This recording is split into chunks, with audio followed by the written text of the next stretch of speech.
Buenos días, buenas tardes, bienvenidos. Me presento, soy Augusto Atienza, cardiólogo y electrofisiólogo de la División Cardiología del Hospital de Clínicas.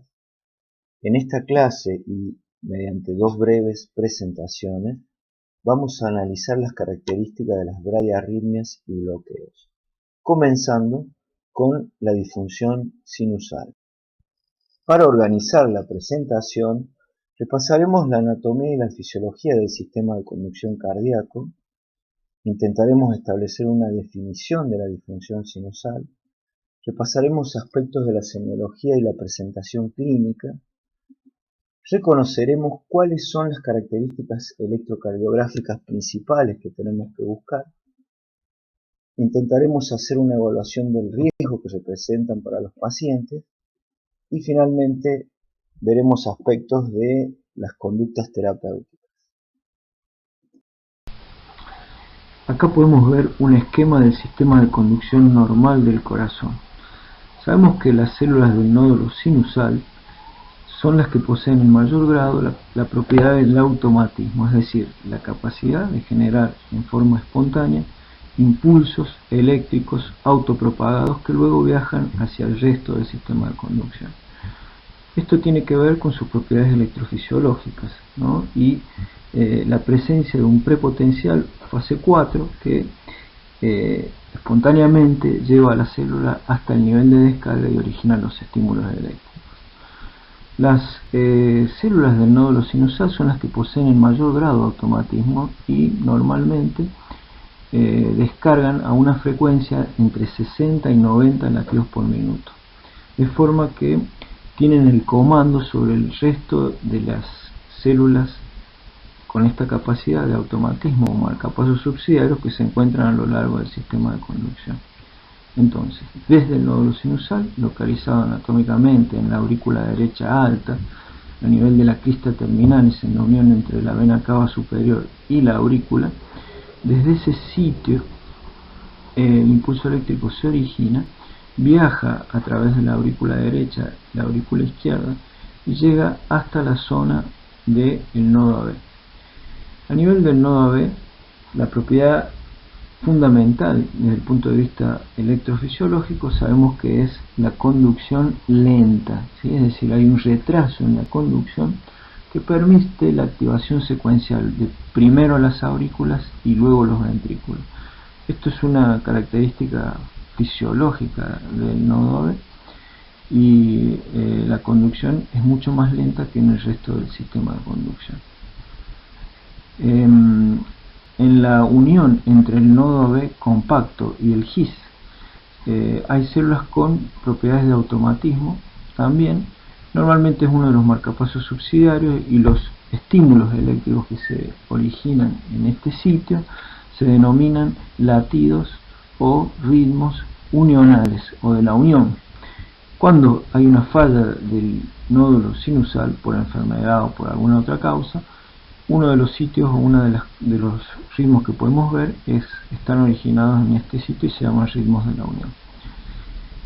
Luego, a nivel del sistema de Purkinje, las células también en ciertas condiciones pueden desarrollar automatismo, por supuesto que a una frecuencia de descarga mucho menor que los marcapasos que se encuentran por encima, así que también es posible ver en el caso de bloqueos de suficiente magnitud la aparición de latidos o ritmos de escape ventricular que tendrán características que luego vamos a ver y que tendrán una frecuencia de descarga mucho menor.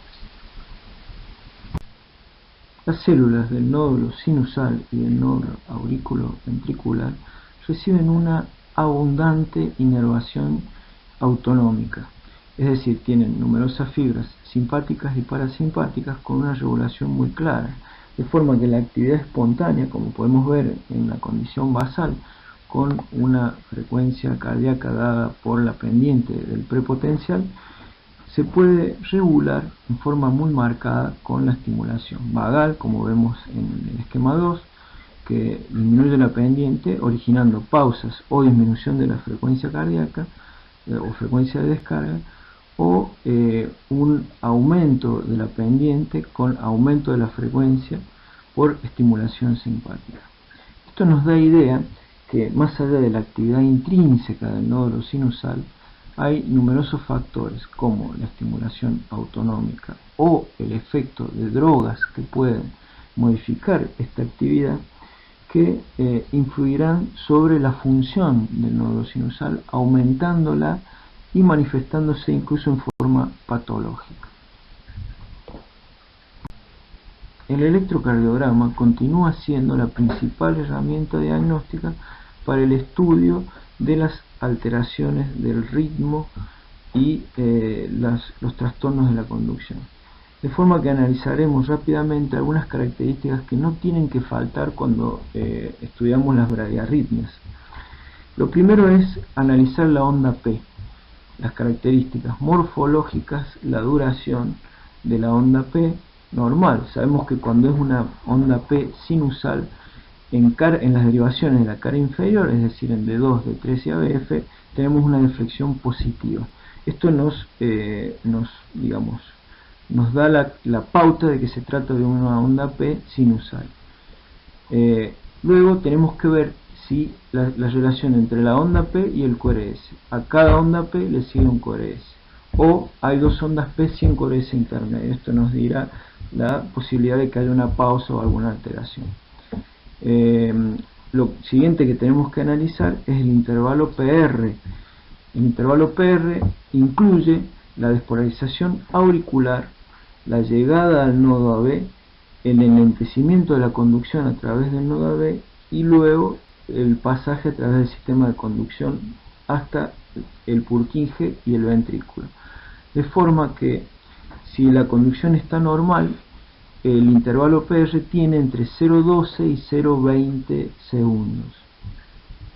Lo siguiente que vamos a ver es la duración del QRS, es decir, de la despolarización ventricular. Si el impulso llegó al ventrículo por el sistema de conducción normal, sabemos que el complejo QRS tendrá entre 0,8 y 0,11 segundos. Cuando tiene más de 0,12 segundos, hablamos que hay un ensanchamiento del QRS y algún trastorno de la conducción, que podrá ser intraventricular o a nivel de las ramas, como veremos luego en otra presentación.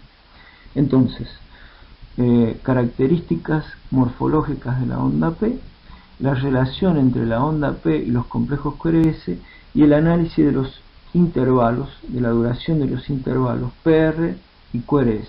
Estas son las principales características que tenemos que analizar cuando estudiamos un paciente con bradiarritmia.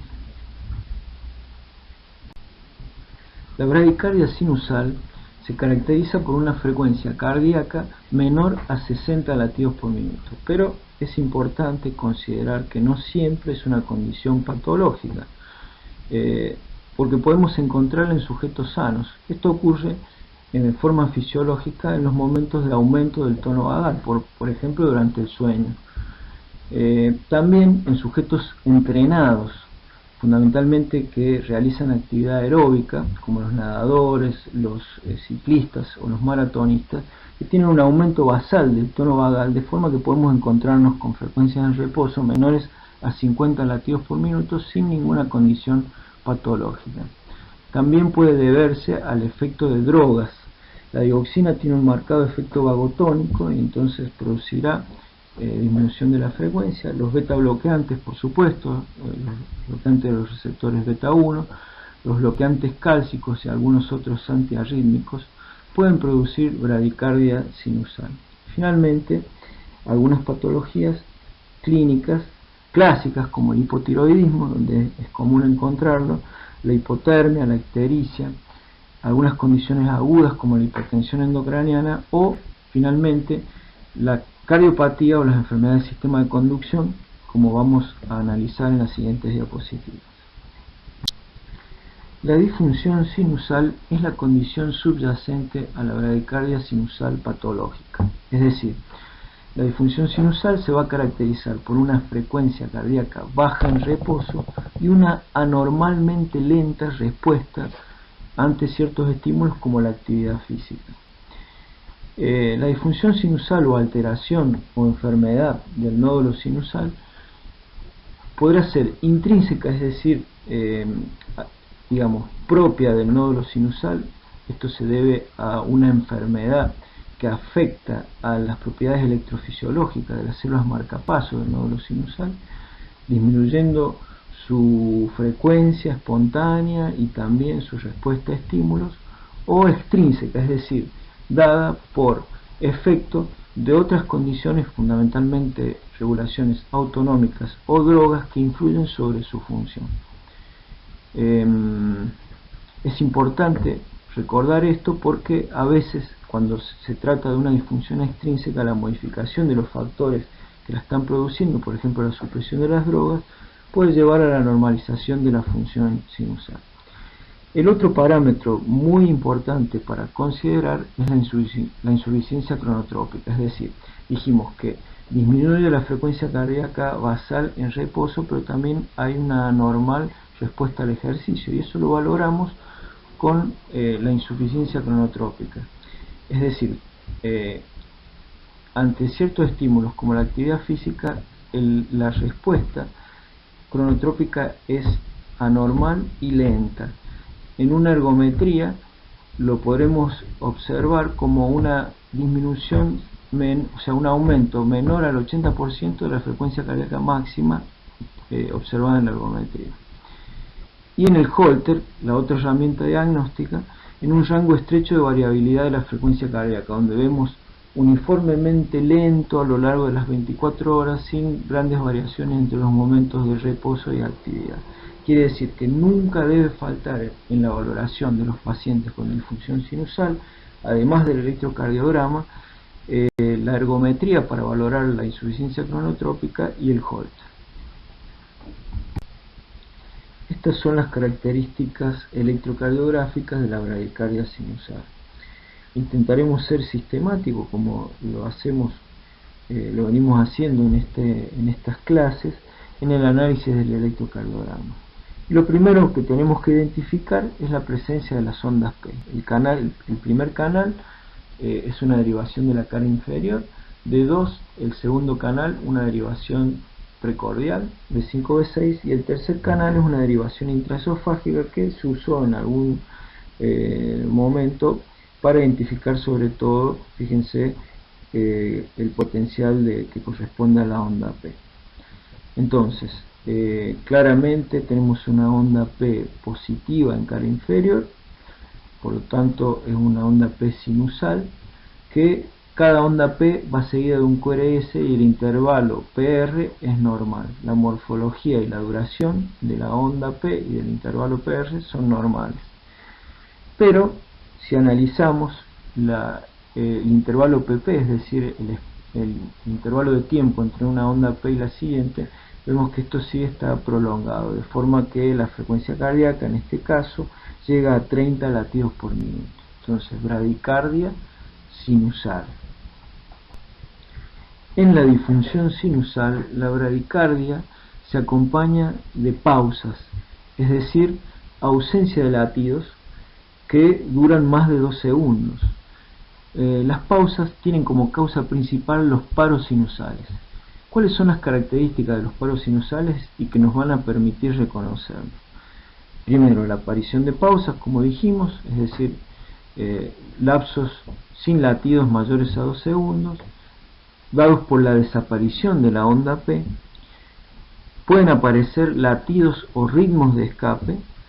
Esto generalmente, si ocurre durante el momento que el paciente está despierto, va a generar síntomas y puede provocar síncopes o presíncopes. Y finalmente, es importante recordar, y hay que analizarlo en el electro, que la pausa no es múltiplo del intervalo PP, ¿sí? Ahora lo vamos a ver en un trazado. En este registro podemos ver latidos sinusales normales con una morfología de onda P normal. A cada onda P le sigue un QRS y de repente, sin que medie ninguna alteración previa, la aparición de una pausa, es decir, la ausencia de latidos.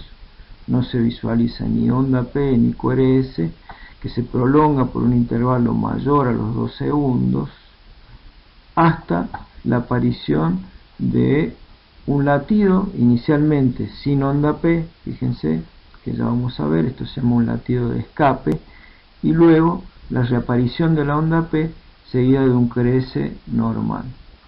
Estas son las características del paro sinusal, que acompaña la bradicardia en la disfunción sinusal clínicamente significativa.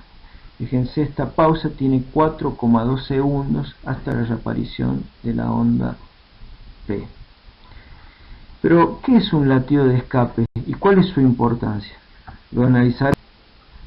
Los latidos de escape o ritmos de escape van a ser expresión del automatismo de distintos sitios del sistema de conducción que se ven obligados a tomar el comando cuando hay una falla de las células marcapaso que normalmente se encuentran por encima de aquellos sitios, ¿no? O sea, si el nódulo sinusal está suficientemente enfermo y falla y hay un paro sinusal, bueno, podremos observar la aparición de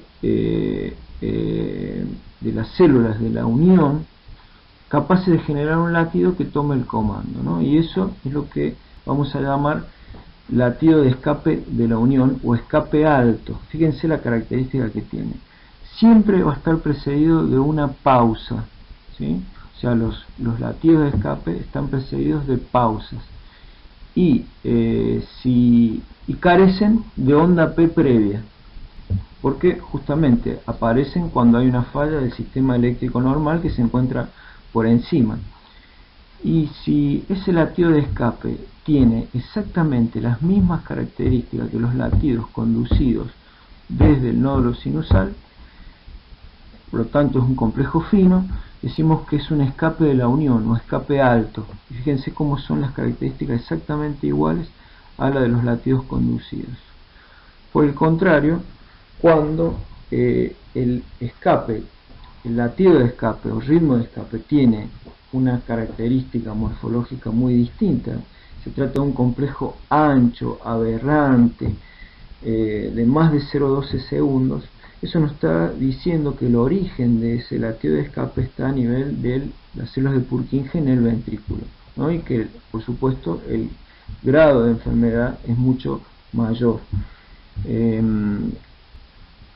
Es importante recordar además que si se trata de un latido solo hablamos de latidos de escape, pero digamos a veces lo que podemos observar es un ritmo de escape, es decir, un ritmo con una frecuencia regular que en el caso de los escapes de la unión será alrededor de 40 a 50 latidos por minuto, y en el caso de los escapes ventriculares o escape bajos a mucho menor frecuencia, entre 20 y 30 latidos por minuto, pero suficientes para a veces lograr la restitución o digamos generar que el paciente despierte luego de un episodio sincopal.